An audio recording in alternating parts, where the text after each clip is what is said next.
10वीं कक्षा के सभी धुरंधरों, पढ़ाई वढ़ाई करो। आज देखो भाई लेकर आ गए त्रिकोणमिति चैप्टर तो खत्म हो गया है। अब ये त्रिकोणमिति का जो अनुप्रयोग है, ऊंचाई और दूरी, वो वाला चैप्टर का बहुत ही इंपॉर्टेंट क्वेश्चन है जो कि लेकर आ गए हैं। आओ हम क्वेश्चन से बात करते हैं कि क्वेश्चन क्या कह रहा है। क्वेश्चन हमारा क्या कह रहा है भाई, 7 मीटर ऊंचे भवन के शिखर से एक केबल टावर के शिखर का उन्नयन कोण 60 डिग्री है और इसके पाद का अवनमन कोण 45 डिग्री है। टावर की ऊंचाई ज्ञात कीजिए। तो देखो इस क्वेश्चन में क्या कह रहा है भाई, 6 नंबर का क्वेश्चन है कि जो कि 2024 में रिसेंटली पूछा हुआ है, ठीक है। और 2022-19 में भी ये क्वेश्चन पूछा हुआ है। बस अंतर क्या है, यहाँ पर 7 मीटर लिखा है ना, 2022 और 19 में यहाँ पे 10 मीटर लिखकर बाकी सब बातें वही थी। ये क्वेश्चन पूछा हुआ है। तो आओ हम इस क्वेश्चन को सॉल्व करके दिखाते हैं।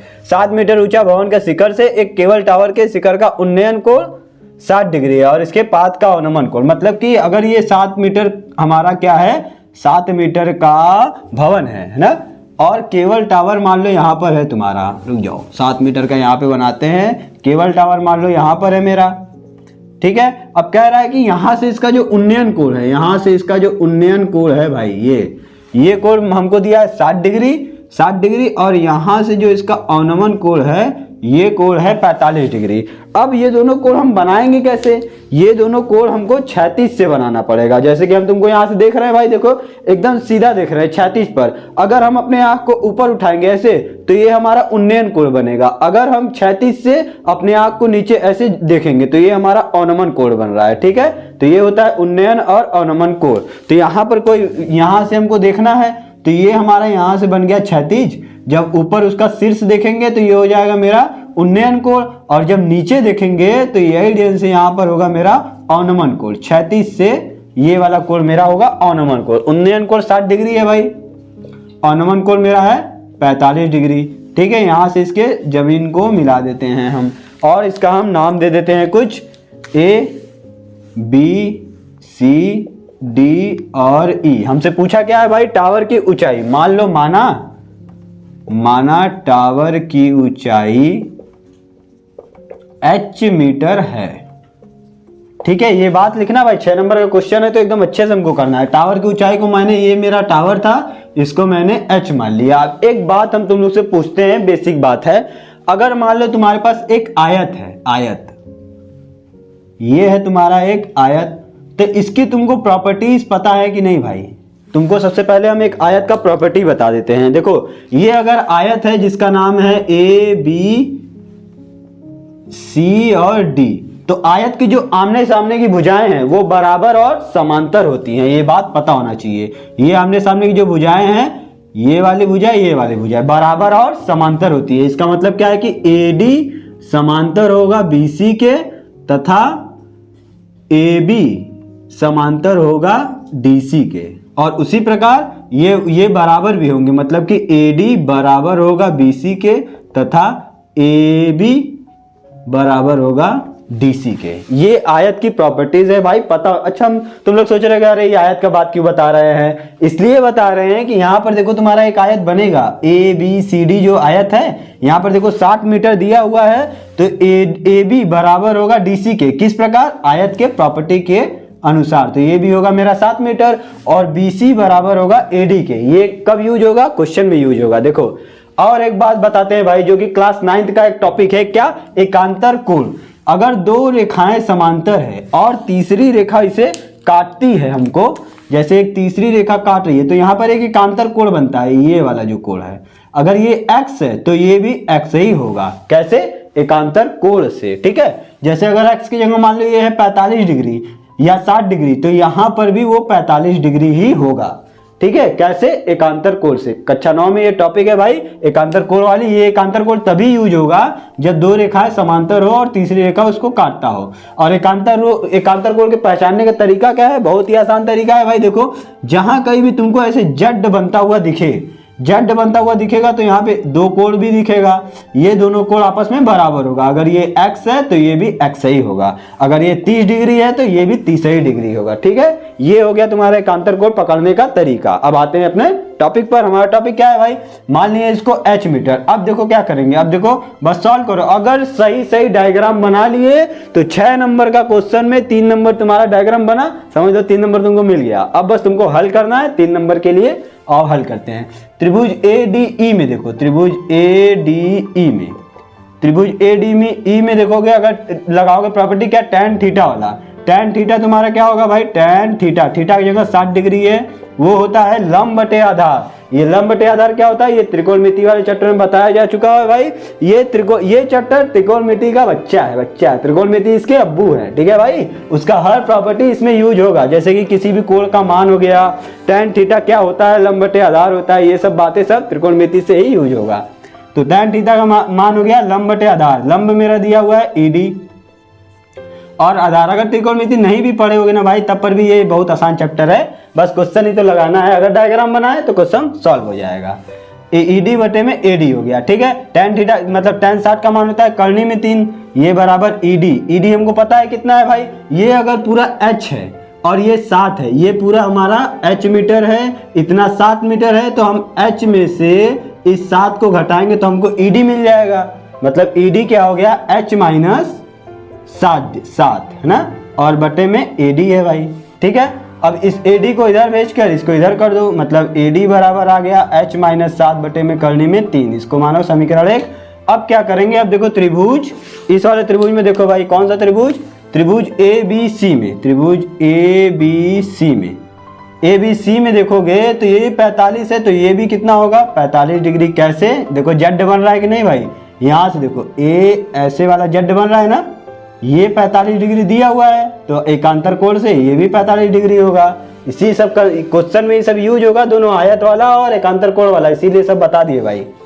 अब लगाओ tan थीटा, थीटा की जगह पे है मेरा 45 डिग्री, 45 डिग्री है, तो tan थीटा मेरा होता है लंब बटे आधार। लंब हमको AB है, AB बटे में आधार BC है। AB का मान है 7 और BC का मान कितना दिया हुआ है भाई, BC बराबर होगा AD के ना, आयत के अनुसार, आयत के प्रॉपर्टी के अनुसार। तो BC की जगह पे हम AD का मान रख सकते हैं। AD का मान कितना है भाई, h माइनस 7 बटे कर्णी में 3, तो यहाँ पे रख दो पहले BC बराबर क्या होगा AD रख दो यहाँ पे, ठीक है। tan 45 का मान होता है 1 बराबर 7 बटे में AD हो जाएगा। यहाँ AD इधर ले आ दो भाई, AD का मान आ जाएगा 7, तो इस 7 को उठाकर समीकरण 1 में रख दो। समीकरण 1 से देखो, समीकरण 1 से क्या भाई, यहाँ पर AD का मान निकला हुआ है, AD का मान यहाँ पे रखेंगे 7, तो ये 7 बराबर आएगा h माइनस 7 बटे में कर्णी में 3। कर्णी में 3 को इधर भेजो भाई, यहाँ पे देख लो, इसको सॉल्व कर देते हैं। यहाँ पे 7 कर्णी में 3 बराबर h माइनस 7 आ जाएगा, 7 इधर माइनस में इधर आएगा, तो मतलब h बराबर 7 कर्णी में 3 प्लस 7 हो जाएगा। h बराबर 7 कॉमन लोगे तो कर्णी में 3 प्लस 1 मीटर भाई, यही तुम्हारा आंसर है। h ही तो पूछा था भाई, h को माने थे, माना टावर की ऊंचाई h मीटर है, तो ये टावर की ऊंचाई आ गई और तुमको 6 नंबर मिल गया बहुत आसानी से। आते हैं अपने नेक्स्ट क्वेश्चन पे। अगला सवाल क्या है भाई, अगला सवाल कह रहा है जब सूर्य का उन्नयन कोण, बहुत ही मस्त क्वेश्चन भाई, जब सूर्य का उन्नयन कोण फाई से थीटा हो जाता है, ठीक है, तो क्षैतिज तल में खड़े एक स्तंभ की छाया a मीटर अधिक हो जाती है। स्तंभ की ऊंचाई ज्ञात कीजिए।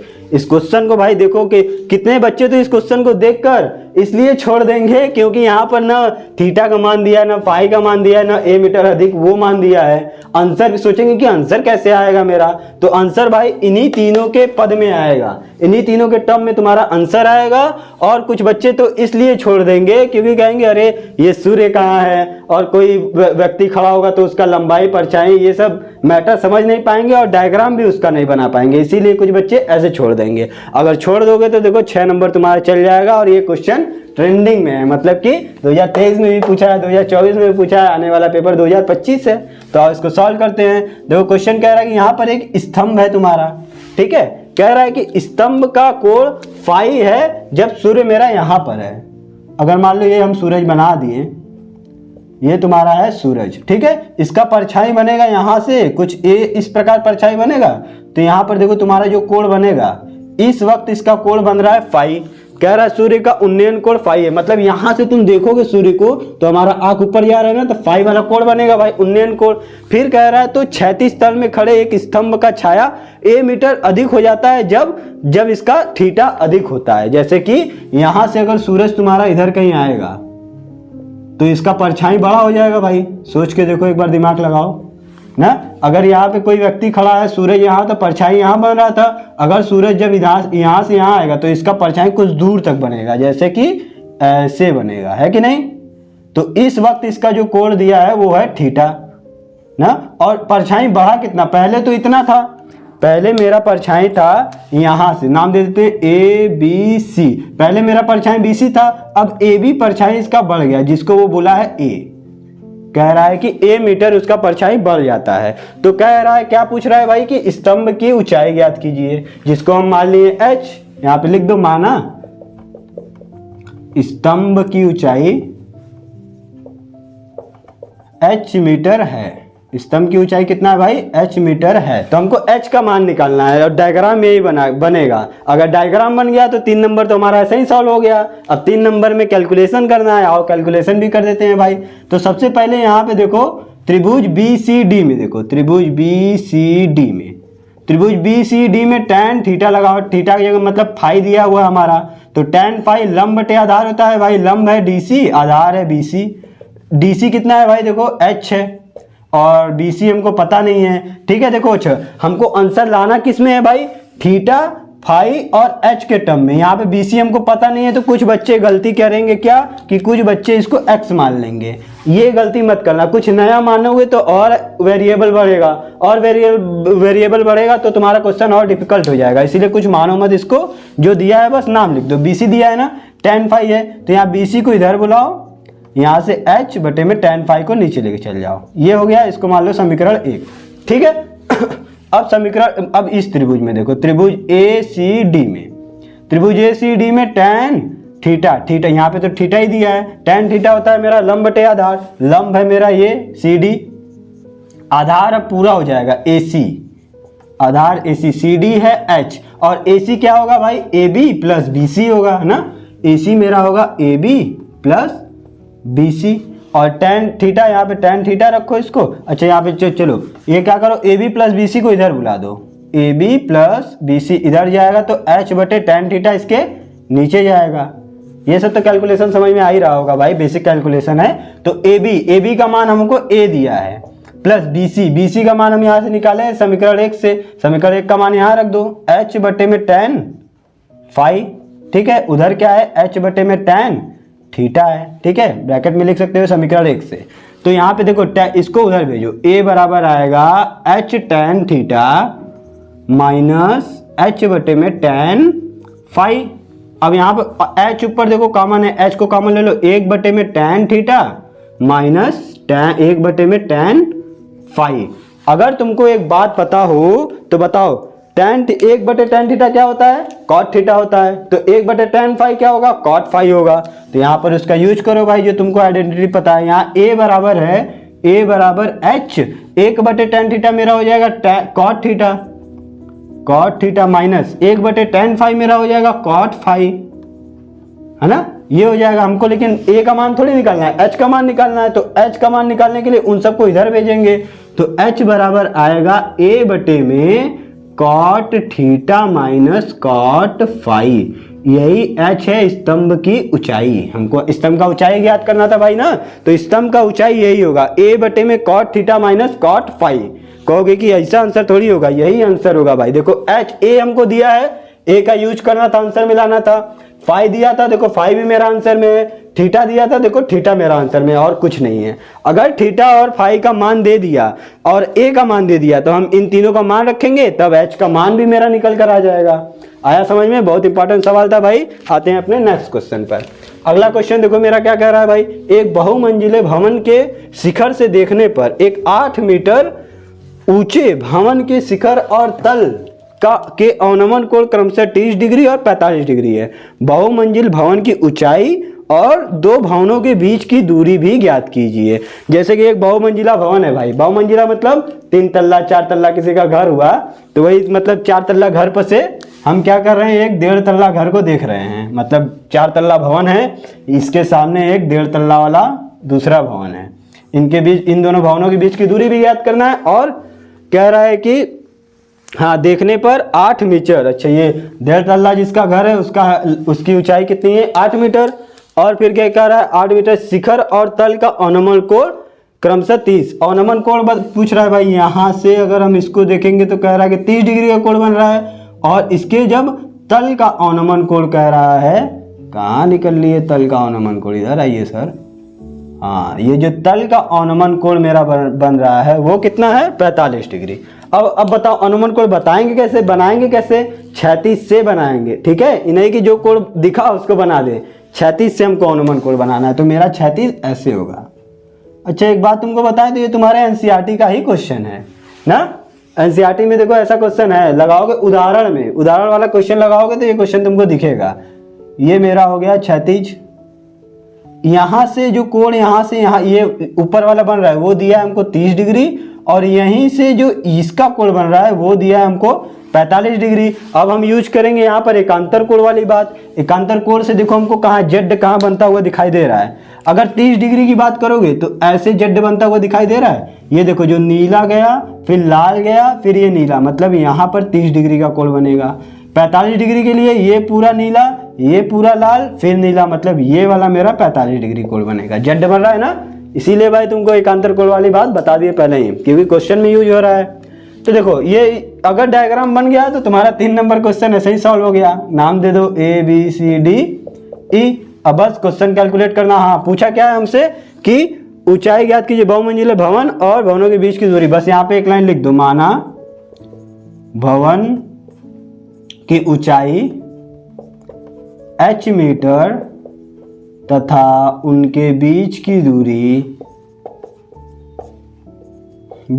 दूरी जो है वो है x मीटर, ठीक है। मतलब ये जो मेरा बहुमंजिला भवन है, इसको मिटा के यहाँ पे देखें, ये जो भवन है इसको हमने क्या मान लिए h, और इनके बीच की जो दूरी है उसको हमने मान लिया x ना। तो आओ सॉल्व करते हैं। अब देखो त्रिभुज ABC में देखो त्रिभुज, अच्छा ये बात देखो, ये 8 मीटर है तो ये आयत का प्रॉपर्टी यूज करेंगे तो इधर वाला भुजा इसके बराबर होगा, तो ये भी मेरा होगा 8 मीटर, है ना।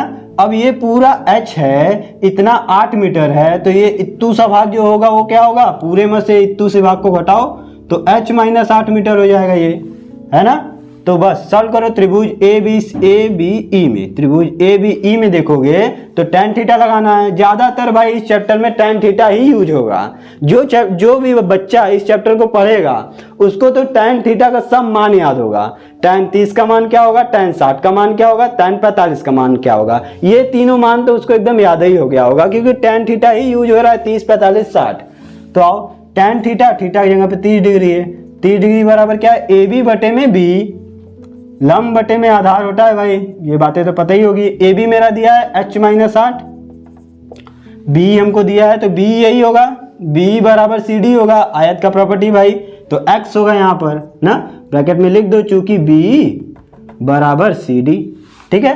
तो CD को हमने x माना है तो वो x हो जाएगा। tan 30 का मान होता है 1 बटे करनी में 3, तो ये हो जाएगा h माइनस 8 बटे में x को इधर बुलाओ, इसको उधर भेज दो, तो ये करने में 3 h माइनस 8 हो जाएगा ना। अब देखो, अब जाएंगे त्रिभुज ACD में, त्रिभुज ACD में देखो क्या होगा, इसमें भी tan थीटा लगाओ भाई, tan थीटा, थीटा की जगह पे 45 डिग्री है बराबर, मेरा लंब क्या हो जाएगा, ये पूरा h, लंब बटे में आधार पूरा x हो जाएगा, और tan 45 का मान होता है 1, x इधर आएगा, मतलब h बटे में x हो जाएगा, x का 1 में गुणा करोगे तो x बराबर h आएगा, मतलब कि x बराबर h समीकरण 1 में रखो और कैलकुलेट करो और उसका मान निकालो। समीकरण 1 कहाँ है, ये समीकरण 1 है, ठीक है। तो x बराबर h हम यहाँ पे रख देते हैं समीकरण 1 से। देखो समीकरण 1 से, समीकरण 1 में क्या 1 बटे करनी, अच्छा क्या मान, ये जो मान निकाले हैं इसको समीकरण 1 ना मानो, ये यहाँ पे समीकरण 1 है। x बराबर, x के जगह पे हमको क्या रखना है, h रखना है, तो यहाँ पे h बराबर आएगा, करनी में 3 का अंदर गुणा करो, h करनी में 3 माइनस 8 करनी में 3, यही होगा ना। हाँ तो क्या करो, माइनस 8 करनी में 3 को इधर बुलाओ, तो ये हो जाएगा 8 करनी में 3 बराबर h करनी में 3 माइनस h, तो ये 8 करने में 3 बराबर h कॉमन लोगे तो करने में 3 माइनस 1 आएगा। यहाँ से h का मान आएगा 8 करने में 3 बटे में करने में 3 माइनस 1। ठीक है, ये डायग्राम तो तुम लोग को समझ में आया होगा। इसको मिटाते हैं हम, क्योंकि आगे वाली बात बताना है। तो आगे क्या है भाई आगे देखो, h बराबर 8 करने में 3, h बराबर 8 करने में 3 बटे में करने में 3 माइनस 1 आया हुआ है। यहाँ पर हम करेंगे परमेयीकरण किसका, करने में 3 माइनस 1 का। तो करने में 3 प्लस 1, जो बीच में साइन होता है उसको बदल देते हैं, करने में 3 प्लस 1 का ऊपर नीचे गुणा कर देंगे। परमेयीकरण पता है ना भाई, अगर पढ़े होगे ये चैप्टर तो ये पता ही होगा, नहीं पता होगा तो ये देख लो, बता देते हैं क्या होता है। यहाँ पर जो चिन्ह होता है, बस जो चीजें यहाँ पर है उसको लाना है, बस चिन्ह को बदल देना है और उस संख्या से ऊपर नीचे गुणा कर देना है। यही होता है तुम्हारा परमेयीकरण। तो ये हो जाएगा 8 करने में 3, इधर करने में 3 प्लस 1 और बटे में a minus B A plus B, तो ये हो जाएगा a square minus B square. तो करने में 3 का अंदर गुणा कर दो, 8 करने में 3 का करने में 3 में गुणा होगा तो करनी हटकर 3 आएगा, प्लस करने में 3 का 1 में गुणा करोगे तो करने में 3 आएगा, बटे में 3 करने में 3 का स्क्वायर केवल 3 हो जाएगा, माइनस 1 का स्क्वायर 1 होगा। ठीक है, ये बात समझ में आया। तो यहाँ पर है 8 3 प्लस करने में 3 और बटे में 3 में से 1 जाएगा 2, इसको काटोगे तो ये आएगा 4 3 प्लस करने में 3, ये क्या है मेरा h। अब चूंकि h बराबर x बराबर h था तो x का भी मान यही आएगा 4 3 प्लस करने में 3 मीटर, यहाँ पे लिख दो मीटर। बस इतना बात भी तुम कर दिए तो तुम्हारा 6 नंबर मिल गया। ठीक है भाई, आते अपने नेक्स्ट क्वेश्चन पे। अगला सवाल क्या है भाई हमारा, अगला सवाल हमारा कह रहा है कि हाँ ये देखो, इस क्वेश्चन के बारे में थोड़ा बता दे तुमको। अभी खिचड़ी बीता हुआ है और पतंग के बारे में एक क्वेश्चन आ गया है। क्वेश्चन क्या है भाई, खिचड़ी भी तुम लोग भी बहुत गुड्डू लाए होगे पतंग वगैरह, तो उसी पर देखो एक क्वेश्चन है। क्वेश्चन कह रहा है कि अच्छा देखो, ये 3 नंबर मतलब 2024 में एक पेपर हुआ जो कि इस चैप्टर से 6 नंबर के क्वेश्चन आने हैं पेपर में भाई। 6 नंबर का ही क्वेश्चन इस चैप्टर से आएगा। ठीक है, तो 6 नंबर के क्वेश्चन में क्या किया क्वेश्चन वाले ने, इस क्वेश्चन को 6 नंबर को 2 भागों में बांट दिया 3-3 नंबर वाले क्वेश्चन में। तो एक क्वेश्चन 3 नंबर में ये दे दिया, दूसरा क्वेश्चन 3 नंबर में ये दे दिया। ठीक है, दोनों क्वेश्चन करोगे तभी 6 नंबर मिलेगा, अगर एक क्वेश्चन करके गए तो केवल 3 नंबर मिलेगा। इसीलिए तुमको दोनों क्वेश्चन करना पड़ेगा 6 नंबर के लिए। तो आओ तो तुमको ये दोनों क्वेश्चन सॉल्व करके बताते हैं। क्या कह रहा है, भूमि से 60 मीटर की ऊंचाई पर एक पतंग उड़ रही है। एक पतंग कहाँ से उड़ रहा है भाई, अगर ये मेरा भूमि है तो यहाँ से 60 मीटर की ऊंचाई पर, ये मेरा है 60 मीटर की ऊंचाई पर एक पतंग। और पतंग थोड़ा बहुत बना दे, क्योंकि पतंग तो हम भी उड़ाते हैं भाई, तो पतंग का रिस्पेक्ट करेंगे हम थोड़ा सा। ये मेरा हो गया पतंग, ये पतंग मेरा बरेली रहेगा भाई। ठीक है, ये बरेली वाला पतंग हो गया। ये कुछ इस तरह का डिजाइनदार पतंग एक अक्खा बना दिए। ठीक है भाई, ये मेरा पतंग हो गया। कह रहा है कि ये 60 भूमि से 60 मीटर की ऊंचाई पर उड़ रहा है।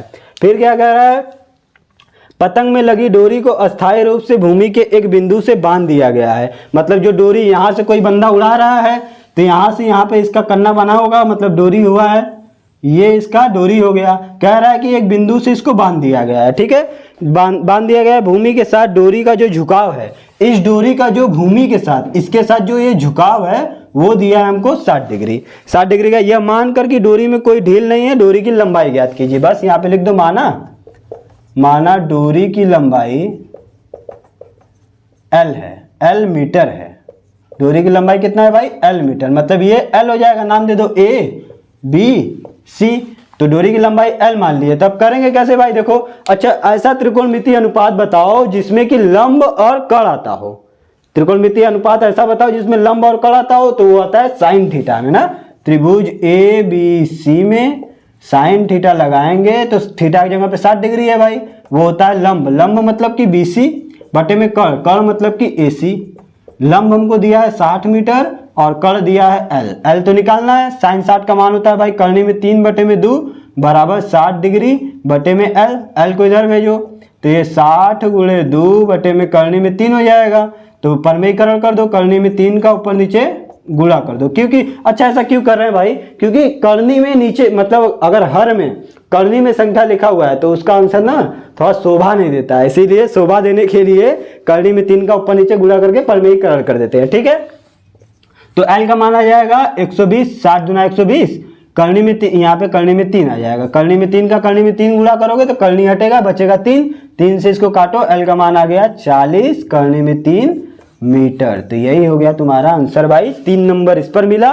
3 नंबर का अगला सवाल भी करके तुमको 3 नंबर दिलाते हैं। अगला नेक्स्ट क्वेश्चन क्या है भाई, अगला सवाल हमको क्या कह रहा है, भूमि पर स्थित एक बिंदु से एक चिमनी का जो उन्नयन कोण है वो दिया है 60 डिग्री। यदि चिमनी के पास से बिंदु की दूरी, चिमनी के पास से बिंदु की दूरी जो है 25 मीटर है, तो चिमनी की ऊंचाई ज्ञात कीजिए। जैसे मान लो ये मेरा चिमनी है ना, और कह रहा है कि यहाँ से एक बिंदु है, ठीक है, भूमि से स्थित एक बिंदु से हम चिमनी को यहाँ से देख रहे हैं। यहाँ से अगर चिमनी को देखेंगे शीर्ष को, तो यहाँ से जो इसका उन्नयन कोण बनेगा वो दिया है भाई 60 डिग्री। नाम दे दो इसको ABC। 60 डिग्री दिया है। चिमनी के पास से बिंदु की दूरी 25 मीटर है, ये दूरी हमको दिया है 25 मीटर। हमको इसका ऊंचाई, चिमनी का ऊंचाई h ज्ञात करना है। तो यहाँ पे मान लो, माना चिमनी की ऊंचाई क्या है, h मीटर है। जो निकालना है भाई उसको बस एक लाइन में लिख दो, माना ये बात इसका है, ठीक है। उसके बाद क्वेश्चन सॉल्व करो। अब देखो लंब और आधार से यूज कर लो। कौन से त्रिकोणमिति में लंब आधार आता है, अभी सुबह से वही तो क्वेश्चन कर रहे हैं भाई साहब। मतलब tan थीटा लगाएंगे, tan 60, थीटा की जगह 60 है। लंब हमको दिया है क्या, h, लंब का मान है h और आधार क्या है 25। तो h का मान यहाँ से आ जाएगा भाई, tan 60 का मान होता है करनी में 3/2 गुणे में 25, यही आएगा ना भाई। अरे गलत कर दिए, tan 60 का मान होता है करनी में 3, h बटे में 25, तो 25 इधर आ जाएगा, h बराबर हो जाएगा 25 करनी में 3 मीटर। हो गया भाई, कितना आसान क्वेश्चन था। 3 नंबर वाला क्वेश्चन तो और भी आसान होता है, क्योंकि एक ही डायग्राम बनेगा। अभी जो क्वेश्चन किए हुए थे उसका बड़ा बड़ा डायग्राम बन रहा था, ठीक है भाई। तो ये कुछ इंपॉर्टेंट क्वेश्चन थे जो तुम लोग को ऊंचाई और दूरी चैप्टर से बता दिए हैं। अब आगे भी इससे बहुत से क्वेश्चन पूछे हुए हैं, तो कुछ क्वेश्चन यहाँ पे बताएं। अब नेक्स्ट वीडियो में कुछ क्वेश्चन बताएंगे, तो लगे रहो और 6 नंबर पाते रहो।